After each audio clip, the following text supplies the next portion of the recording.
नमस्कार. खंड 28वा, द्रोणपर्व भाग 3, जयद्रथ वधपर्व भाग 122. संजय पुढे सांगतो की त्या दिवशी दुपारच्या सुमाराला द्रोण आणि सोमक यांच्यात तुंबल युद्ध झालं. त्यांच्या लाल रंगाचे घोडे असलेल्या रथातून ते पांडवांच्या फौजांवर तुटून पडतात. त्याने जे काम त्यांच्या धन्याने दिलेलं ते तो ब्राह्मण प्रामाणिकपणे करत होता. तो त्याच्या धारदार बाणाने अनेक योद्ध्यांचा बळी घेत जणू काही खेळतच होता त्या रणभूमीत. त्यावेळी केके या घराण्याचा कुलदीपक बृहतक्षत्र, जो त्याच्या युद्धकला नैपुण्याबद्दल ख्यातनाम होता, तो द्रोणांना आडवा जातो. जसे गंधमादन पर्वतावर पाऊस पडतो तसंच तो बाण द्रोणांवर फेकत होता. त्यामुळे द्रोणांना राग येतो आणि ते नेमके बाण त्याच्यावर मारतात, परंतु तो केकेया राजपुत्र ते बाण हवेतच तोडून टाकतो. त्यानंतर 5 बाण द्रोणांवर फेकतो. त्याची चपळता पाहून द्रोण त्याच्यावर 8 बाण मारतात. ते सगळे बाण बृहतक्षत्र हवेतच नष्ट करतो आणि पुन्हा तो द्रोणांवर बाणांची एक फैरी झाडतो. ते सहन न झाल्यामुळे द्रोण त्याच्या हातावर बाण असा मारतात की त्याचं ते चिलखत फाटून जातं.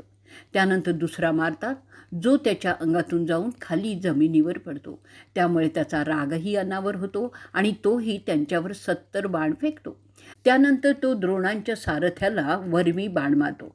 ते पाहून द्रोण त्याच्या रथावर अनेक बाण मारतात. त्याचे 4ही घोडे मरतात. त्याची छत्री मोडून जाते. त्याच्या रथाची चाकं आसातून सुट्टी होतात. आणखीन एक बाण त्याच्या छातीत मारतात. तो खाली पडतो. त्याचा मृत्यू झालेला पाहून शिशुपालाला संताप होतो. तो त्याच्या सारथ्याला सांगतो, अरे सुता, द्रोणांकडे रथ घेऊन चल. ती आज्ञा ऐकल्याबरोबर तो सारथी त्यांचा रथ द्रोणांच्या जवळ नेतो. त्याच्या रथाला कंबोज प्रजातीचे उत्तम घोडे लावलेले होते. त्यामुळे छेड्डीचा धृष्टकेतू त्याच्या ताकदीचा गर्व असलेल्या द्रोणांवर चाल करून जातो. जणू काही आता त्याला मारायचंच होतं. तो द्रोणांवर आणि त्याच्या ध्वजावर 60 बाण मारतो. ते झाल्यानंतर द्रोण त्याचे घोडे मारतात, त्याचं धनुष्य मोडतात. त्यानंतर तो महारथी नवीन धनुष्य घेऊन द्रोणांवर बाणांचा मारा करतो. द्रोण त्यानंतर 4ही घोडे मारतात आणि त्याच्या सारथ्यालाही मारतात. त्यानंतर धृष्टकेतूला सुद्धा काही बाण मारतात. तो ते बाण चुकवतो आणि रथातून उडी मारून खाली येतो. हातात गदा घेऊन तो द्रोणांवर जोराने फेकतो. द्रोण ती गदा त्यांच्या बाणांनी तोडून टाकतात. ती गदा तुकडे होऊन जमिनीवर पडते. त्यामुळे गोंधळलेला धृष्टकेतू तलवार फेकतो. त्याशिवाय काही शरही मारतो. द्रोण ते सगळे त्यांच्या बाणांनी व्यर्थ ठरवतो. द्रोणांचा नाश करण्यासाठी लढणाऱ्या दृष्टकेतूवर द्रोण एक शर फेकतात. ते त्याच्या चिलखतात घुसून मग मातीत जाऊन पडतं. द्रोण त्याचा पराभव करतात. छड्डी राजाचा मृत्यू होतो. त्यामुळे त्याचा मुलगा पुढे होतो. त्याला सुद्धा द्रोण यमाकडे त्वरितच पाठवतात. अशा आघातामुळे पांडवांचं बळ कमी होत असतं. त्यावेळी जरासंधाचा मुलगा द्रोणावर चाल करतो. त्याच्या बाणांच्या भडीमारामुळे द्रोण दिसेनासेच होतात. द्रोण त्याच्यावर अनेक बाण मारतात. त्यानंतर लवकरच द्रोण त्या जरासंधाच्या मुलालाही यमाकडे पाठवतात. जे त्यांच्याशी द्वंद्व करण्यासाठी गेले त्या सगळ्यांना ते यमाकडे पाठवत असतात. त्यानंतर द्रोण त्यांच्या नावाचा घोष करत पांडवांच्यावर बाणांचा हल्ला करत राहतात. त्या प्रत्येक बाणावर त्यांचं नाव कोरलेलं होतं.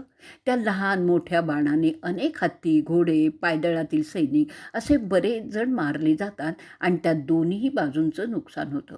पांचालाचं विशेष नुकसान होतं आणि ते भांबावून जातात. त्यांना समजतच नाही की द्रोणांना कोण आवरणार. तरी त्यांच्यातील क्षात्रतेज यत्किंचितही कमी झालेलं नव्हतं. तो छड्डी, पांचाल, श्रींजय, काशीस, कोसल मोठ्या जोमाने द्रोणांना घेरतात. त्यांच्यावर बाणांचा मारा चालू करतात. ते सगळे एकमेकांना म्हणत असतात की द्रोणांचा वध झालाच पाहिजे, द्रोणांचा वध झालाच पाहिजे. ते सगळेच योद्धे त्यांच्या शौर्याची पराकाष्ठा करण्याचा निश्चय करतात. काहीही करून त्या ब्राह्मणाला यमाकडे पाठवायचंच असाच नाही निर्धार करतात. द्रोण मात्र त्यांच्या बाणाने एक एक करून त्या योद्ध्यांनाच यमाकडे पाठवत असतात. विशेष करून छेड्डीचे जास्त मारले जातात. त्यांचा सर्वनाश केला जातो. ते भीमसेनाला, दृष्टद्युम्नाला बोलवतात. ते म्हणतात, ह्या ब्राह्मणाला त्यांच्या तपस्येमुळे जे तेज प्राप्त झालेलं आहे त्यामुळे आमचं त्यांच्यापुढे काहीही चालत नाही. आम्ही क्षत्रिय फक्त लढण्यासाठी जन्मतो, परंतु ब्राह्मणांचं तपस्येतून प्राप्त झालेलं तेज आम्हाला नाही. कारण साधारणपणे क्षत्रिय तेवढी तपस्या करत नाहीत, म्हणून द्रोणांना आम्ही हरवू शकत नाही. तेच शस्त्र जेव्हा तपस्या केलेला ब्राह्मण वापरतो तेव्हा त्याला जे बळ असतं ते क्षत्रियांच्यांनी येत नाही, कारण त्यांच्याकडे ब्राह्मणांच्या इतकं तपस्येचं तेज नसतं. परंतु पांडव असे क्षत्रिय आहेत की त्यांनी वनवासाच्या काळात मोठं तप केलेलं आहे, जे ब्राह्मणांच्या बरोबरीचं किंवा त्याहूनही जास्त प्रभावी आहे. म्हणून युयुधन, अभिमन्यू, भीमसेन, नकुल, सहदेव आणि धनंजय इतर क्षत्रियांपेक्षा जास्त चांगले लढवय्ये सिद्ध होतात आणि म्हणूनच ते त्यांच्या नावाने हाका मारत असतात. ती त्यांची ओरड ऐकून क्षत्रधर्मन, जो क्षत्रिय धर्माचं पालन यथास्थितपणे करणार आहे, तो येतो आणि द्रोणांचे बाण आणि धनुष्य तोडून टाकतो. ते पाहून द्रोणांनाही त्याचा राग येतो. ते एक नवीन मोठं आणि मजबूत धनुष्य हातात घेतात. ते जोराने कानापर्यंत ताणतात, क्षत्रधर्मनावर सोडतात. क्षत्रधर्मन त्याच्या एका फटक्याने खाली कोसळतो, मरतो. तो दृष्टद्युम्नाचा मुलगा असतो. ते झाल्यानंतर पांडवांचा धीर खच्ची होतो. त्यांना समजतच नाही की त्या ब्राह्मणाला कसं आवरायचं. त्यानं तर चेकितान द्रोणांवर घसरतो. त्यांच्यातही युद्ध होतं. चेकितन द्रोणांचे 4ही घोडे मारून टाकतो, त्यांच्या सारथ्याला घायाळ करतो. त्याचवेळी द्रोणांच्या छातीत 10 बाणही मारतो. त्यानंतर द्रोण त्याच्यावर 16 बाण मारतात. त्याच्या सारथ्याला 7 बाण द्रोण मारतात. सारथी मेल्यामुळे चेकितानाचे घोडे सैरावैरा पळत सुटतात. द्रोण त्यानंतर पांचालाच्या आणि श्रींजयांच्याबरोबर युद्ध करतात. ते देखील पाहण्यासारखंच होतं. त्यावेळी द्रोण 85 वर्षाचे होते. त्यांचा वर्ण सावळा होता. त्यांच्या डोक्यावर व्यवस्थितपणे बांधलेल्या पांढऱ्या शुभ्र जटा होत्या. त्यात त्यांचे कान झाकले गेलेले होते. वयाच्या 16व्या वर्षापासून ते धनुर्विद्येत गुंतलेले होते. ते या युद्धात बेडरपणे लढत होते आणि कित्येक युवकांना पाणी पाजत होते. कित्येकांना यमाकडे धाडत होते. त्यांना इंद्राच्या बरोबरीचं समजलं जात आहे. तो ब्राह्मण क्षत्रियांना भुकेल्या वाघाप्रमाणेच खात होता. दुर्योधनाच्या नावावर ते सगळं पाप जात होतं, कारण तो ब्राह्मण त्याच्या आज्ञेने तो विध्वंस करत होता. दुर्योधन कोणत्या खालच्या लोकात जाणार आहे ते समजतच नाही आहे. क्षत्रियांचा इमानदारीचा ज्या पद्धतीने दुर्योधन फायदा उठवत आहे त्यावरून त्याचं पाप अमाप झालेलं आहे, असं बोलून द्रुपद राजा त्याच्या अक्षौहिणी सैन्यासह द्रोणांच्याकडे जाऊ लागतो. इथेच आपण 122वा भाग आपला संपवणार आहोत. भाग 123. संजय पुढे सांगतो की द्रोणांच्या विक्राळ अवतारामुळे पांडवांचं सैन्य आणि त्याचबरोबर त्यांचे दोस्त रणभूमीत थोडेसे पाठीमागे सरकलेले होते. त्यात पांचाल, सोमक, श्रींजय, पार्थही होते. त्या युद्धाच्या काळात जे घडत होतं त्यामुळे पाहणाऱ्यांच्या अंगावरील केस शहारल्यासारखे ताठ होत होते.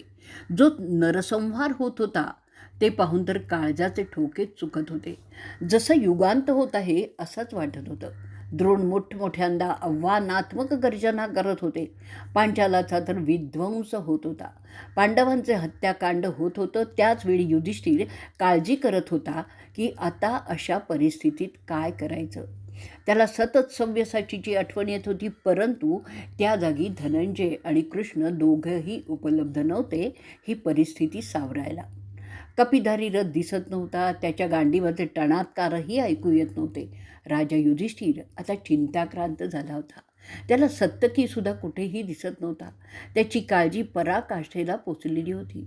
युधिष्ठिराला युयुधनाची काळजी वाटायला लागली, कारण त्यानेच अर्जुनाच्या संरक्षणासाठी पाठवलेलं होतं. तो विचार करतो की सुरुवातीला त्याला फक्त एकाची चिंता होती, आता त्याला दोघांचीही चिंता वाटायला लागली होती. मला त्या दोघांच्या सुखरूपतेची वार्ता मिळालीच पाहिजे. मात्र तो विचार करतो.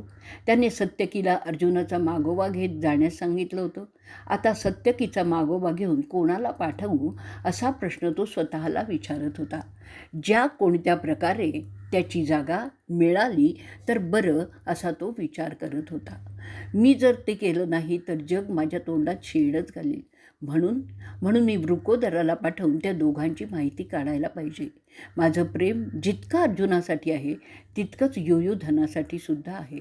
तो सिनीचा नातू केवळ आमच्या प्रेमापोटी कौरवांचा विध्वंस करत आहे हे मी कसं बरं विसरेन. मला आठवतंय तो आवाज जेव्हा कौरवांचं सैन्य त्याच्यावर तुटून पडलेलं होतं. म्हणून मला वाटतं की धनुष्यबाणाने तयार असा भीम त्याच्या शोधासाठी गेला पाहिजे. ह्या पृथ्वीवर असं काही नाही की जे भीमाला मारू शकेल. जर तो ठरवेल तर तो सगळं जग पादाक्रांत करून टाकेल. सगळं त्याच्या मनावर असतं. त्याच्या कुवतीला तर मर्यादाच नाही आहे. तो कधीही युद्धात हरलेला नाही आहे. जर तो त्यांना भेटला तर ते तिघेही म्हणजेच मोठी शक्ती होईल. त्यासाठी वृकोदराला पाठवणंच प्रशस्त होईल. त्यात त्यांच्याबरोबर आपला वासुदेव आहेच आहे. म्हणजे माझी विवंचना संपुष्टातच येईल. तेव्हा मी भीमसेनाला सत्यकीच्या मागोव्यात पाठवणं श्रेयस्कर ठरेल. तसं झालं म्हणजे माझी उत्तम व्यवस्था झाली असं समजता येईल. अशा रीतीने तो कुंतीचा मोठा मुलगा विचार करत असतो. तो सारथ्याला बोलवतो आणि सांगतो, अरे सुता, आपण आता भीमसेनाकडे जाणार आहोत. ते ऐकल्यानंतर सारथी त्याचे घोडे घेऊन त्या दिशेने वळवतो. ते लवकरच भीमाच्या ठिकाणी पोचतात. तिथे पोचल्यावर पुन्हा त्याला गहिवर येतो त्याच्या आठवणीने. तो मोठ्या मुश्किलीने म्हणतो, अरे कुंतीपुत्रा भीमा, अरे मला अर्जुनाचे झेंडेच दिसत नाही आहेत रे. त्याचप्रमाणे सत्यकीचं सुद्धा दिसत नाही आहे. ते त्यांचं बोलणं ऐकून भीम त्याला विचारतो, मी तुला अशा रीतीने बोलत असताना आधी कधीही पाहिलेलं नाही आहे. मामला काय आहे? पूर्वीच्या काळी जेव्हा आम्ही दुःखी होतो तेव्हा तू आमचं सांत्वन करत असे आणि आता हे काय मी पाहत आहे. त्यावर युधिष्ठिर त्याला म्हणतो, मला गांडीवाचे टणात्कार किंवा पांचजन्य शंखूचा नाद ऐकायला येत नाही आहे, म्हणून मनात नको त्या शंका येत आहेत. हे आधी होत होतं म्हणून मी सत्यकीला त्यांच्या शोधात पाठवलं, तर त्याचासुद्धा काहीही सुगावार लागत नाही आहे. म्हणून माझ्या मनात वाईट साईट विचार येत आहेत. त्यांचं काही बरं वाईट तर नाही ना रे झालं, अशी शंका माझ्या मनाला येत आहे. माझ्या मन त्यामुळे खात आहे. त्यांच्याबरोबर कृष्ण आहे तरीही मन चिंती ते वैरी न चिंती असं म्हणतात, तसा प्रकार माझ्याबाबत होत आहे. कृष्णाच्या असण्यामुळे तसं काही होईल असं समजणंसुद्धा गैरच आहे. तरी आपण शोध घेतला तर काय बिघडेल. ते सिंधच्या राजाच्या शोधात गेलेले आहेत. त्याची प्रतिज्ञा तुला तर माहितीच आहे. आता बघ, सूर्य मावळतीकडे वेगाने झुकत आहे. जर त्याला जयद्रथ नाही मिळाला तर अनर्थच होणार आहे. त्याची तुलाही कल्पना आहेच आहे. तो आपला भाऊ सावळ्या रंगाचा, लाल डोळे असलेला, रुंद छाती असलेला, कुरळे केस मानेवर सोडलेला असा देखणा भाऊ जो शत्रूच्या मनात भीती पेरतो, तो आपण कुठे आहे ते खरं तर शोधलं पाहिजे.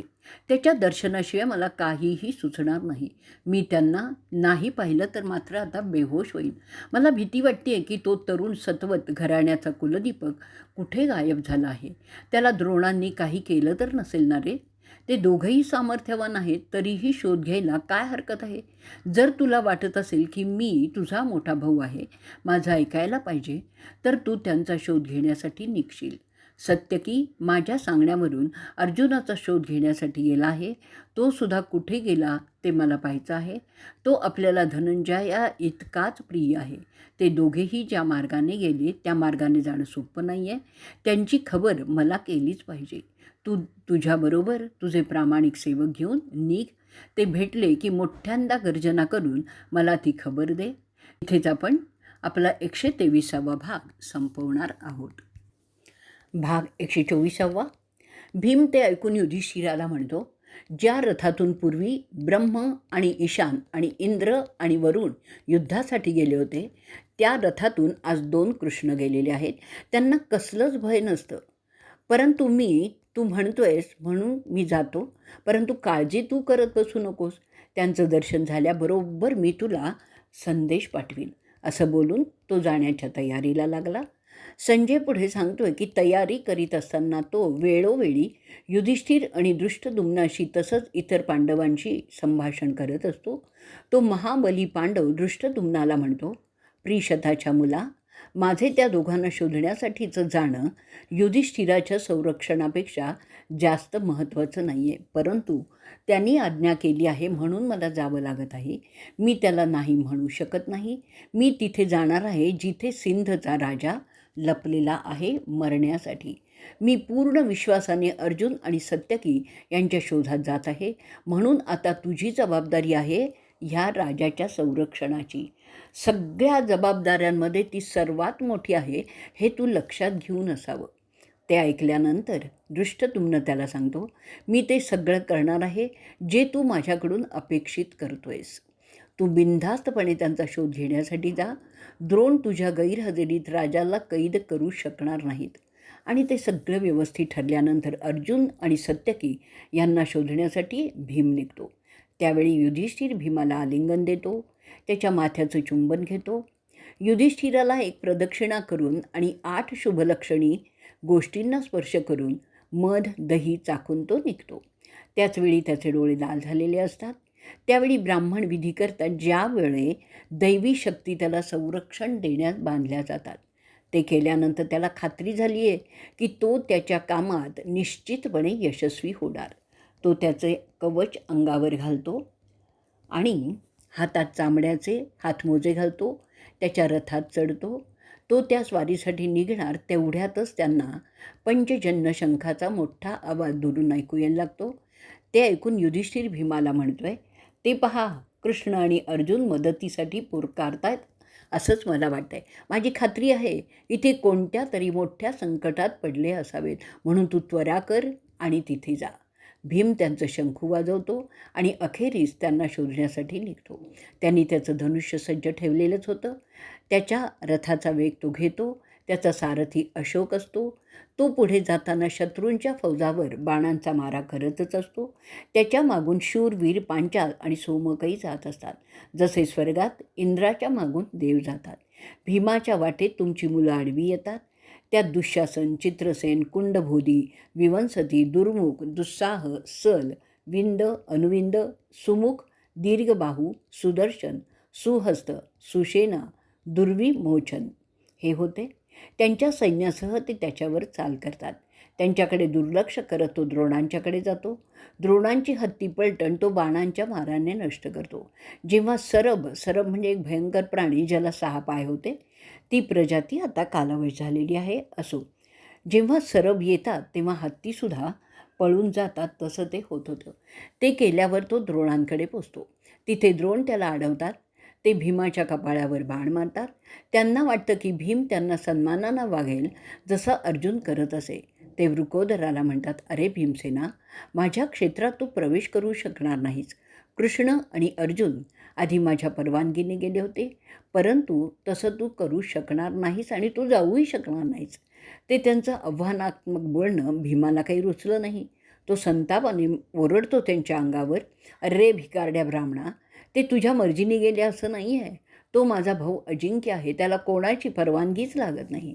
त्यांनी तुला मान दिला कारण तुम्ही त्याचे एकेकाळचे गुरु होतात, परंतु मी काही तसा श्रद्धावान नाही आहे की मी तुम्हाला मान देईन.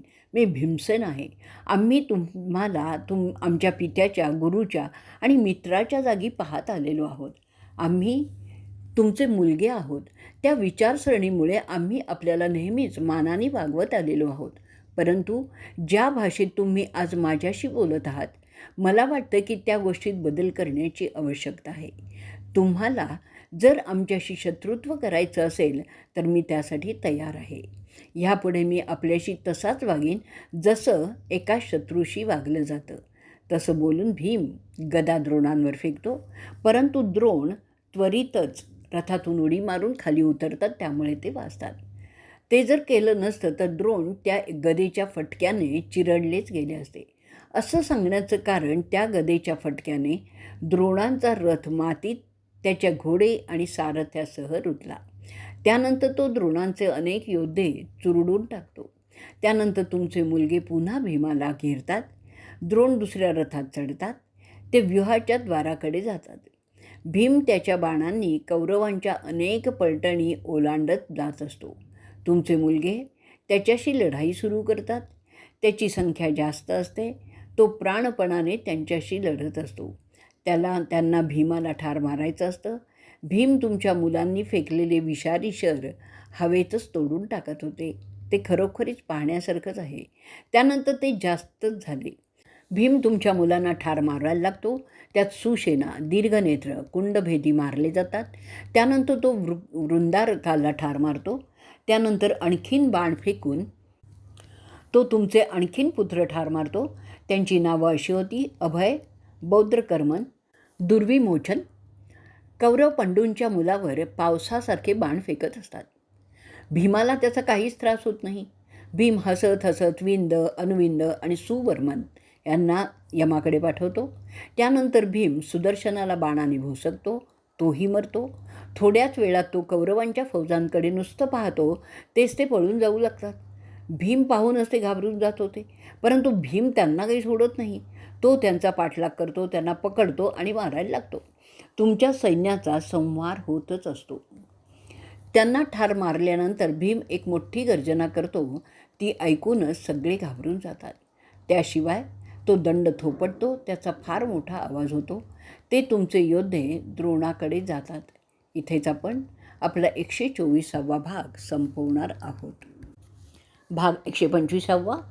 संजय पुढे सांगतो की द्रोणांच्या फौजा पार केल्यानंतर द्रोण त्याच्यावर मागूनच बाणांचा मारा करत राहतात. द्रोणांचं वागणं असं होतं की त्यांना भीमाला विरोध करायचा नव्हता, परंतु ते उघडपणे तसं दाखवू शकतही नव्हते. भीम त्याच्याकडे असलेल्या भ्रमविद्येचा उपयोग करू लागतो. तो तुमच्या मुलांना त्या विद्येच्या मदतीने बेहोश करतो आणि त्यांच्यावर चाल करतो. तुमच्यासाठी लढणारे कित्येक राजे जे सामान्य होते ते भीमाला गराडा घालतात. भीम त्याची प्रचंड गदा त्यांच्यावर अशी फेकतो की ती एकानंतर दुसऱ्याला अशी मारत मारत जाते. त्यामुळे त्यातील बरेच राजे दगावतात. इंद्राच्या वज्रासारखंच ते होत असतं. ती गदा त्यांना मारून परत पुन्हा भीमाकडे जात असे. त्यामुळे तो ती गदा पुन्हा पुन्हा फेकत होता आणि प्रत्येक वेळी अनेक योद्धे मारत होता. अशा रीतीने भीम त्याच्या गदेने नरसंहार करत होता. तुझ्या फौजांना मारत तो त्यांच्यामध्ये अधिकाधिक घुसत होता. पुन्हा द्रोण त्याला त्यांच्या बाणांच्या वर्षावाने अडवण्यात यशस्वी होतात. द्रोण आणि भीम त्या दोघांचं द्वंद्व देव आणि असुरांच्या युद्धासारखंच वाटत होतं. त्यात कित्येक हजार योद्धे यमाकडे पाठवले जात होते. एकदा भीम त्याच्या रथातून उतरतो. चालत द्रोणांकडे जायला लागतो. द्रोण त्याच्यावर बाण मारत होते, परंतु त्या बाणांचा त्याच्यावर काहीही प्रभाव पडत नव्हता. त्यांच्या रथाजवळ गेल्यावर भीम त्यांचा रथ उचलतो, त्याचा दांडा पकडतो आणि जोराने दूर फेकतो. द्रोण त्वरेने त्यांच्या रथातून उतरतात आणि दुसऱ्या रथात चढतात. त्याच्यापासून ते दूर पळायला लागतात. ते दृश्य तर पाहण्यासारखंच होतं. पुन्हा भीम त्यांच्या गाडीत चढतो. तुमच्या सैनिकांचा संहार करायला लागतो. पर्वताने समुद्राच्या लाटांना अडवावं तसंच भीम कौरवांच्या सैनिकांना अडवत होता. तो भोजांच्या पलटणीकडे पोचतो. त्यांचं नेतृत्व करत होता कृतवर्मन. त्या फौजांचा नाश भीम सहजपणे करतो आणि पुढे जातो. त्यानंतर येतात म्लेंछ पलटणी. ते उत्तम योद्धे होते, पण भीमाची लढण्याची तऱ्हाच निराळी होती. तिथे भीमाला सत्यकी त्यांच्याशीच लढताना दिसत होता. भीम मोठ्या विश्वासाने त्याच्याकडे जायला लागतो. आता त्याला धनंजयाला पाहायचं होतं. पुढे गेल्यावर तो अर्जुनाला पाहतो. त्याचा शोध पूर्ण झालेला होता. भीम मोठी गर्जना करतो, जशी ढगच गडगडाट करत आहेत. त्याची ती गर्जना अर्जुन, कृष्ण आणि सत्यकी तिघेही ऐकतात. ते त्यांच्या गर्जना करतात भीमाला समजण्यासाठी की त्यांनी भीमाला ऐकलेलं आहे. त्या 3 गर्जना ऐकल्यानंतर युधिष्ठिर शांत होतो. युधिष्ठिर पुन्हा पुन्हा धनंजयाला त्याची प्रतिज्ञा सिद्ध करता यावी म्हणून लोकपाल देवतांकडे प्रार्थना करू लागतो. पांडवांच्या फौजांचं मनोधैर्य सुधारतं. ते आणखीनच जोमाने कौरवांशी लढू लागतात. ते म्हणतात, अरे वृकोदरा, तू मला संदेश पाठवलेला आहेस. तू तुझं काम फत्ते केलेलं आहेस. सत्यकीसुद्धा सुरक्षित आहे. त्यामुळे आता चिंता करण्याचं कारण उरलेलंच नाही आहे, असं राजा सांगत असतो सगळ्यांना. युधिष्ठिर अर्जुनाच्या कितीतरी पराक्रमाचे किस्से सांगायला लागतो. त्यात त्याने निवात कवचांचा कसा नाश केला, विराटांच्या जनावरांना पळवून नेण्यासाठी गेलेल्या कौरवांची कशी फटफजिती केली, ते सगळं आठवून आठवून तो बोलत होता. सुदैवाने ते सगळे सुरक्षित आहेत म्हणून तो भेद्रड पांडव देवाचे आभार मानत असतो वारंवार. युधिष्ठिर कृष्णाचे सुद्धा आभार मानत असतो, कारण त्याच्याच कृपेमुळे ते सगळे सुरक्षित आहेत हे तो जाणून असतो. आता प्रश्न असतो की जयद्रथाचा वध कसा होणार, कारण वेळ फारच कमी उरलेला असतो. दुर्योधन जेव्हा पाहिल की त्याचा भाऊजी जयद्रथ मारला गेला तर काय तो शांतता करण्यासाठी पुढे येईल? त्याची सख्खी भावंड मरत आहे ते पाहून दुर्योधनाला उपरती होईल का? जे उरलेलं आहे ते सांभाळण्यासाठी काय तो तहाला तयार होईल का? अशा प्रकारचे विचार युधिष्ठिराच्या मनात येत होते आणि तो ते विचार करत असतानाच प्रत्यक्षात युद्धाने जोर धरलेला होता. इथेच आपण आपला 125वा भाग संपवणार आहोत. भाग 126. धृतराष्ट्र विचारतात की जेव्हा अर्जुन, कृष्ण आणि सत्यकी भेटल्याचं भीम गर्जना करून युधिष्ठिराला सांगतो त्यावेळी आमचे योद्धे त्याला घेराव घालतात का? मला माहीत आहे की ह्या जगात असा कोणीही योद्धा नाही जो भीमाला भर युद्धात आव्हान देऊ शकेल. गदाधारी भीमापुढे कोण उभा राहणार? गदाधारी भीम म्हणजे साक्षात यमच आहे. इंद्रसुद्धा तसं धाडस करणार नाही. दुर्योधनाशी प्रामाणिक असलेले कोण आहेत जे भीमापुढे उभे राहू शकतील? रागावलेला आणि माझ्या मुलांचा संहार करणाऱ्या भीमापुढे उभं राहणं म्हणजे जळत्या वनात प्रवेश करण्यासारखंच आहे. खाटीकखान्यात जसे प्राणी कापले जातात तसं तो माझी मुलं मारत आहे. मला अर्जुनाची भीती वाटत नाही, किंवा कृष्ण किंवा युयुधनही यांनासुद्धा मी भीत नाही, किंवा महायोद्धा दृष्टद्युम्न त्यालासुद्धा मी भीत नाही, जरी तो यज्ञज आहे. पण मला मात्र भीमाची फार भीती वाटते. आता मला सांग, माझ्यापैकी कोण त्या जळत्या आगीत उडी मारायला गेला होता? संजय सांगतोय, जेव्हा तो महायोद्धा भीम ती गर्जना करत होता तेव्हा कर्ण ते सहन न झाल्यामुळे भीमावर चालून गेला. त्याचं धनुष्य त्याने खेचून ताणलेलं होतं. त्याने भीमाचे पुढं जाणं रोखलेलं होतं. कर्णाचं ते आव्हान पाहून भीमाचा राग अनावर झालेला दिसला. भीम कर्णावर अनेक जोरदार बाण फेकतो. कर्ण त्यातील काही परत पाठवतो. त्यांच्या द्वंद्वात जे त्याच्या हाताचे आणि टणात्काराचे ध्वनी होत होते ते ऐकून इतर योद्धे खचून जात होते. भीमाच्या आवाजामुळे सगळ्या तिथे असलेल्या क्षत्रियांना असं वाटत होतं की आकाश त्यांनीच भरलेलं आहे. हत्ती आणि घोडे मुततही होते ते घाबरून. अनेक भिववणारे शकून तिथे दिसत होते. आकाशात गिधाडं घिरट्या घालू लागली होती. कर्ण भीमाला 20 बाण मारतो. त्याचा सारथीसुद्धा तो जखमी करतो. ते करत असताना तो हसत असतो. भीमसुद्धा कर्णावर 6 बाण मारतो. कर्ण 4 बाण मारतो, परंतु भीम ते हवेतच तोडून टाकतो. त्यानंतर तो कर्णाला नवीन धनुष्य घेण्यास वेळही देत नाही आणि त्याच्यावर आणखीन बाण मारतो. तरीसुद्धा कर्ण नवीन धनुष्य घेतो. भीमाला चटकन काही बाण मारतो. त्यानंतर भीम कर्णाच्या छातीत 3 बाण मारतो. त्यामुळे कर्णाच्या छातीतून रक्ताच्या चिळकांड्या उडतात. त्यामुळे कर्णाचं भान जातं. ते विचलित होतो. तरीही तो एक बाण भीमावर मारतोच मारतो. त्यांनी भीमाला जखम होते. आता कर्ण सावध होतो आणि भीमावर असंख्य बाण फेकायला सुरुवात करतो. त्या बाणात भीम तर दिसेनासाच होतो. भीम त्यातून कर्णाच्या धनुष्याची दोरच तोडतो. त्यानंतर कर्णाच्या सारथ्याला यमाकडे धाडतो. त्याचे घोडे मारतो. कर्ण त्याच्या रथातून उडी मारून खाली उतरतो. वृषसेनाच्या रथात चढतो. अशा रीतीने कर्णाचा पराभव केल्यावर भीम एक मोठी आरोळी ठोकतो. ती आरोळी ऐकून युधिष्ठिराला समाधान होतं. भीमाने कर्णाला हरवलं आहे ते समजल्यावर पांडवांचे रणवाद्य वाजवून त्या वार्तेचं स्वागत करतात.